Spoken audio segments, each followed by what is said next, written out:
자, 아이큐어 보도록 하겠습니다. 일단 금요일날 기준으로 마이너스 5.29%로 마감을 했고요. 하지만 이제 생각보다 흐름이 나쁘지가 않죠. 이 아이큐어는 결론부터 말씀드리자고 하면은 리도카인 관련주입니다. 리도카인이 뭐냐? 외과에서 복수머치를 할 때 쓰는 약물인데요. 이게 암세포를 조지는데 상당한 효과가 있다고 발표가 됐어요. 어디서 발표를 했냐라고 하면은 미국 펜실베니아 의대 로버트 리 라이언 캐리, 이비인후과 교수 연구진들이 밝혔다라고 해요. 동물 실험을 통해 가지고. 그래서 이 보도가 나온 이후 이제 계속 부각을 받을 만한 그런 시그널을 나타내고 있습니다. 이 개중에 아이큐어는 복소마치 리도카인 카타플라즈마 제품 이거를 생산을 하고 있고요. 이거를 해외 수출을 본격화한다는 그런 소식이 최근에 있었기 때문에 이런 실적 개선 전망 좀 더해져가지고 관련주 중에 좀 으뜸의 흐름을 보이고 있는 상황입니다. 또 기타 다른 관련주들 한번 보도록 할까요? 자, 한국 BNC인데 이제 이슈가 목요일 날 있었거든요. 곧바로 차익 실현이 강력하게 나왔고 다음 날 또다시 이런 식으로 위로 상방 시세 분출을 시도를 하였으나 계속해서 윗꼬리가 달리면서 저항이 생각보다 거센 거를 가격 라인을 지켜주지 못하는 거예요. 지지가 못 나온다는 거예요. 추가적인 자금 유입이 안 되고 있다. 그래서 오히려 차익 실현 압력을 더더더 키우고 있다. 왜 그러냐? 지금 시장은 대장주만 잘 갑니다. 이게 100%는 아니지만은 대부분 이런 형태로 간다라고 보시면 돼요. 그래서 아이큐어에 집중을 해주는 게 좋다라고 하시면 돼요. 그리고 또 이제 또 다른 관련주가 휴온스가 있어요. 이 친구도 리도카인 관련주예요. 근데 휴온스는 제가 이 아이큐어를 여기에다가 집중을 해야 되고 방금 보여드렸던 한국 BNC 여기는 집중하지 마시라고 하시고 저가 매수세 이런 부분이 아니라 아예 그냥 시장에서 소외가 될 수가 있어요. 이런 부분은 차트의 흐름 특성. 근데 이 두 친구들 모두 다 이제 실적적인 부분이라든지 재무 건전성이라든지 생각보다 괜찮지는 않아요. 특히 실적 부분이 계속 마이너스를 가리키고 있죠. 근데 이 휴온스는 실적이라든지 재무 건전성이라든지 좋아요. 적자가 아니에요. 그러면은 이 친구 주가 흐름은 당장 나쁠지는 모르더라도 일단 최근 추이를 지켜봤을 때 저가 부근을 올리고 있고 중장기 평선 지지 라인에 있기 때문에 여기서 치고 오르는 거 아니겠냐 라는 이제 추론도 있겠지만 물론 그럴 수도 있습니다. 있는데 지금 시장은 이런 실적이나 재무 건전성에 신경을 쓰는 시장이 아니에요. 미국 시장도 그렇고 국내 시장도 그렇고 지금 국내 시장은 테마주들 개중에 바이오, 정태주 이런 것만 잘 가고 있는 상황이고요. 미국 시장은 이 M7, 엔비디아, 마이크로소프트, 테슬라, XR 관련, 메타, 구글 이런 친구들만 잘 가는 그런 상황이에요. 가는 놈만 가는 시장인데 그러면은 이 시장에 상장되어 있는 수많은 종목들 중에 재무건전성이라든지 매출이라든지 이런 게 양호한 종목들 굉장히 많은데 그 친구들도 안 가고 있어요. 그렇다고 휴온스가 아니죠. 그냥 지금 시장은 강한 모멘텀성 재료를 이제 보유를 하고 그 뒤에가 흐름 여기에 괜찮은 종목들이 잘 가는 그런 상황입니다. 근데 그게 제가 말씀드렸던 아이큐어라는 거 이슈 당일에 큰 차익 실현이 안 나왔죠. 그리고 이 다음 날에 약간 개파락을 하긴 했지만 이 60일선에서 하락이 마무리 지어졌고 오히려 밑꼬리가 달리면서 지지가 나오고 있는 그런 상황이에요. 단기적으로 수익을 챙기기에 가장 리도카인 관련주 중에서 단기적으로 수익을 챙기기에 가장 우수한 종목이라는 결론이 나오게 됩니다. 하지만 이제 유의하셔야 될 점이 있어요. 이거를 장투로 보면 안 돼요. 보수적으로 최대한 보수적으로 보시되 차익 실현 출자 매물 출에 최대한 좀 유의를 하셔야 돼요. 이 중기 평선 뚫리면 그냥 미련 없이 털어버리고 이 2,400원에서 2,500원 부근에서 그냥 깔끔하게 털어버리는 게 마음속에도 편할 거예요. 그렇게 하는 게 맞고요. 당장 시장에서는 만약에 좀 빠진다라고 해도 결국에는 오를 거야 이러면서 강제 가치 투자하는 그런 거 정말 유의하시길 바랄게요. 그런 종목은 따로 있어요. 그냥 아무거나 붙잡고 결국에는 오르겠지, 회사니까 뭐라도 하겠지, 이런 식의 사고방식 굉장히 위험한 거 당부 드립니다. 자, 아침에 시간이 없으신 분들을 위해 장 전에 당일 부각 모멘텀 그리고 시세 분출 종목 매일 아침에 구독자분들께 보내드리고 있습니다. 자, 쓰잘데기 없는 이 정크 가짜 정보들 다 필터링 거친 뒤에 정제된 정보들이고요. 당일 부각 이슈들로만 정리해서 보내드립니다. 자, 시장에는 한 가지 진리가 있어요. 아무리 초특급 악재가 터져도 막 해가 서쪽에서 뜬다고 하더라도 이 아침에 시장이 개장을 했을 때 반드시 튀어오르는 종목은 항상 존재해요.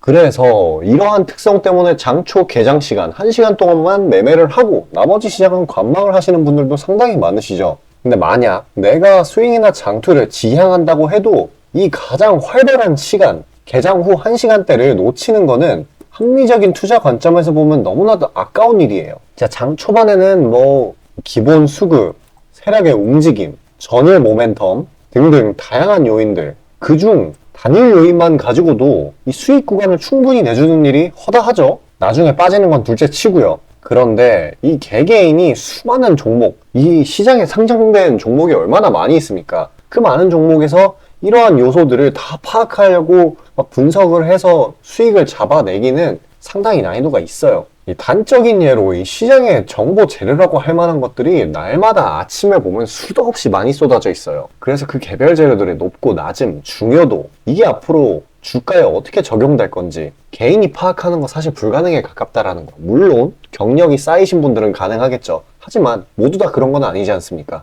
혼자 분석을 하려 한다면 본업이 있어가지고 시간이 부족할 수 있고, 앞서 말씀드린 것처럼 이 시장 경험 분석이 부족해서 그로 인해 재료 해석에 대한 미숙도 있을 수 있고, 아무튼 이 황금 같은 시간에 안 그래도 변수를 줄여야 될 시간에 자잘한 변수가 오히려 추가가 된다는 거. 자, 제가 왜 이런 말을 이렇게 장황하게 하느냐? 제가 다 제공하겠다는 거예요. 저랑 제 팀이 날마다 추리고 추린 당일 모멘텀, 그리고 당일에 부각될 만한 알짜 정보들을요, 당연히 가짜 찌라시 같은 건 알아서 걸러드리겠죠. 요즘 같은 정보 과잉 시대인 만큼 제대로 걸러야 하잖아요.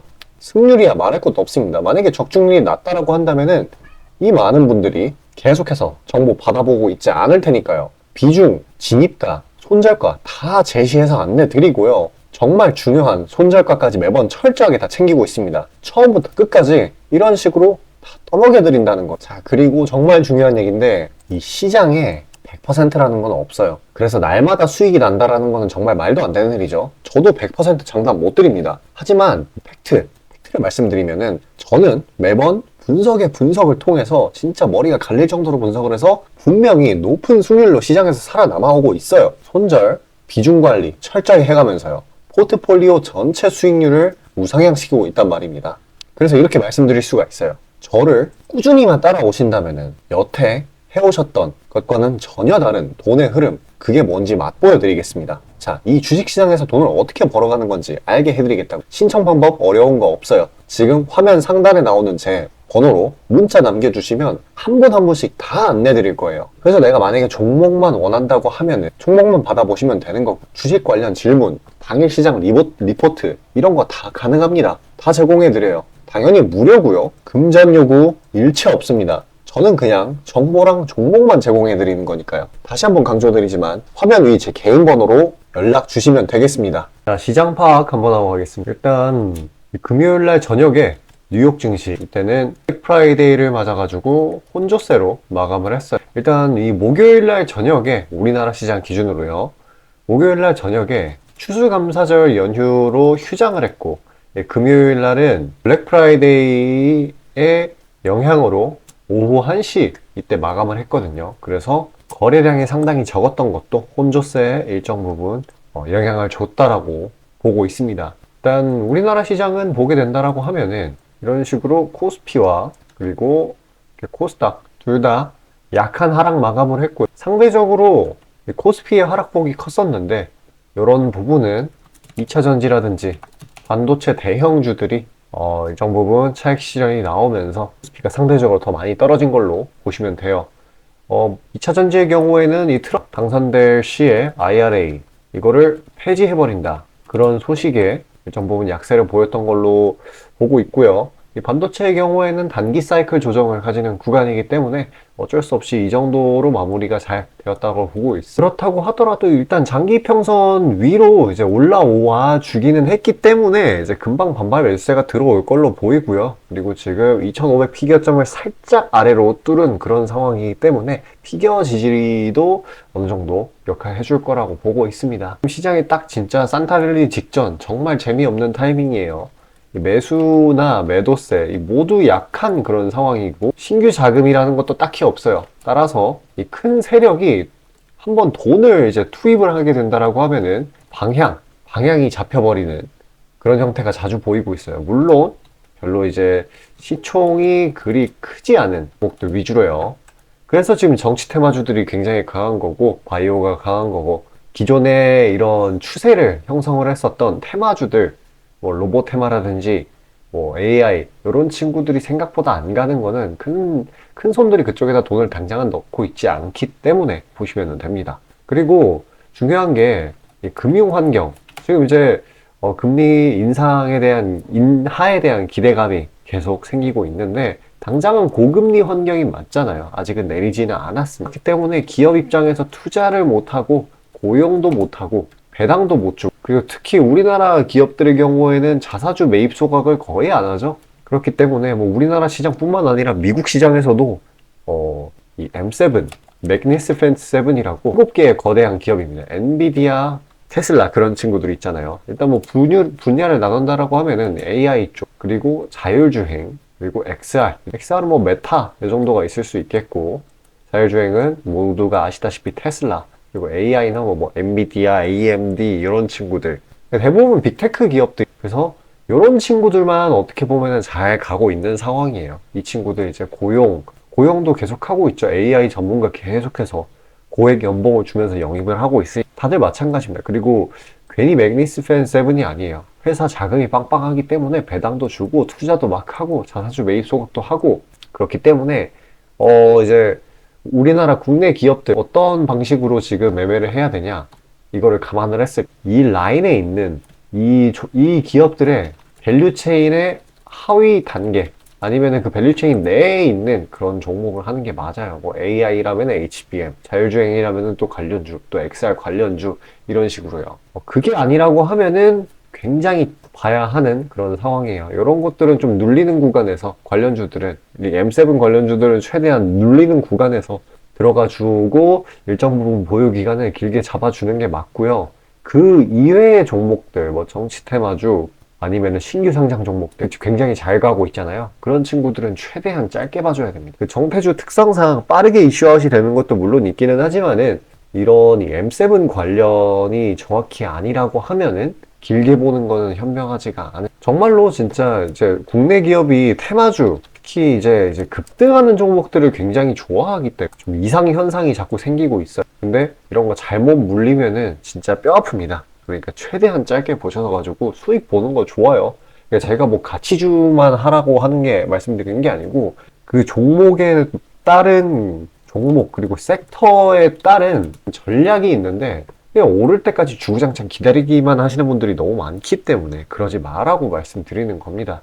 그러니까 만약에 주구장창 들고 있을 거면은 제가 아까 말씀드렸던 이 M7 관련 종목들 거기서 그냥 존버 타는 거예요. 그럼 결국에는 올려줄 테니까 그 친구들이 뭐 엔비디아라든지 MS라든지 그런 친구들이 올려줄 테니까. 근데 그게 아니라고 하면은 최대한 짧게 보는 게 맞습니다. 가서 단기적인 수익 보는 거 정말 좋죠. 그리고 이제 M7 관련주들에서 이제 존버를 때리라는 이유가 뭐냐고 하면은 미국 시장 특징이 있어요. 왜냐면은 걔네들은 단타를 하면은 수수료, 세금 이거를 진짜 어마어마하게 때려요. 근데 이게 뭐 보유기간이 1년 넘어가고 그럴수록 이게 기하급수적으로 줄어들게 됩니다. 그냥 시장 자체가 자사주 매입 소각도 막 하고 이런 수수료적인 시스템적인 부분에서도 그쪽에서는 장려를 해요. 우리나라 시장처럼 막 천하제일 단타대회 이렇게 벌어지는 그런 장이 아니에요. 그렇기 때문에 이쪽은 볼 거면 최대한 짧게 보고 길게 내가 존버를 할 거다. 내가 손절 잘 못한다. 라고 하시는 분들은 이 M7 관련 종목들 눌리는 구간에서 최대한 안전하게 들어가시는 걸 권해드려요. 뭐 M7 관련 종목들 뭐 있는지 잘 모르겠다, 어떤 게 괜찮은지 잘 모르겠다 하시는 분들은요, 이 화면 상단 위에 보이시는 저 번호로 숫자 5 보내주시면은 제가 알아서 다시 보내드리고 있습니다.